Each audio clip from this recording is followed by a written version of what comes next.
নমস্কার বন্ধুরা, আজকে সবার জন্য বানালাম ফুচকা। তো ফুচকাটা আমি কিভাবে বানালাম সেটাই আমি তোমাদের সাথে আজকে শেয়ার করছি। তো প্রথমে 1 কাপ নিয়ে নিলাম ময়দা, আর হাফ কাপ নিয়ে নিলাম সুজি, আর ছোট চামচের একটা খাবার সোডা। এরপর শুকনো উপকরণটা ভালো করে মিশিয়ে নিচ্ছি। তারপর অল্প অল্প নর্মাল জল দিয়ে আটার ডোটা রেডি করে নিলাম। আটার ডো রেডি হয়ে গেছে। এবার ছোট ছোট টুকরো করে লেচি কেটে নিয়েছি। তারপর ওপর থেকে একটু তেল বুলিয়ে রেখে দিলাম যাতে ড্রাই না হয়ে যায়। আর তারপর ফুচকাগুলো বেলে নিচ্ছি। এভাবে ছোট ছোট টুকরো করে ফুচকাগুলো বেলে নেব। তারপর কড়াই চাপিয়ে কড়াইতে তেল দিয়ে দিলাম, আর তারপর একটা একটা করে ফুচকা ভেজে নিচ্ছি।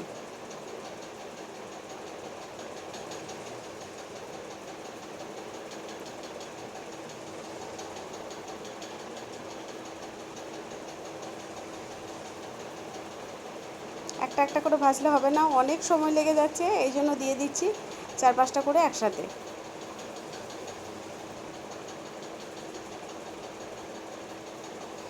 চার পাঁচটা করে একসাথে ফুচকা ভাজার পর আমার সব ফুচকা ভাজা রেডি হয়ে গেছে। ফুচকা তো রেডি হয়েছে, এবার তেঁতুল জল বানানোর জন্য চলে যাচ্ছি। তার মধ্যে কিছু পাপড়িও হয়েছিল।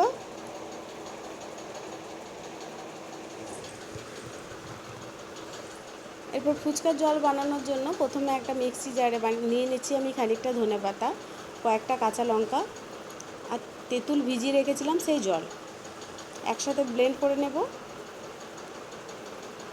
তারপর তেঁতুলের জলের মধ্যে এটা দিয়ে দেব। তার মধ্যে দিয়ে দিচ্ছি ভাজা গুঁড়ো মশলা, খানিকটা বিট লবণ আর লেবুর রস। হ্যাঁ, তার মধ্যে একটু চাট মশলাও দিয়েছিলাম। আর কয়েকটা আলু দিয়ে দিয়েছি, আলু নিয়েছি, কাঁচা লঙ্কা, কাঁচা পেঁয়াজ আর ধনেপাতা কুচিয়ে আলুর সাথে মাখবো। তার মধ্যে ভাজা মশলা দিয়ে দিয়েছি আর দিয়ে দিয়েছি লবণ। এই যে ফুচকা রেডি, দেখুন কেমন হয়েছে, সবাই জানাবে। আর কে কে ফুচকা খাবে চলে এসো আমার বাড়িতে।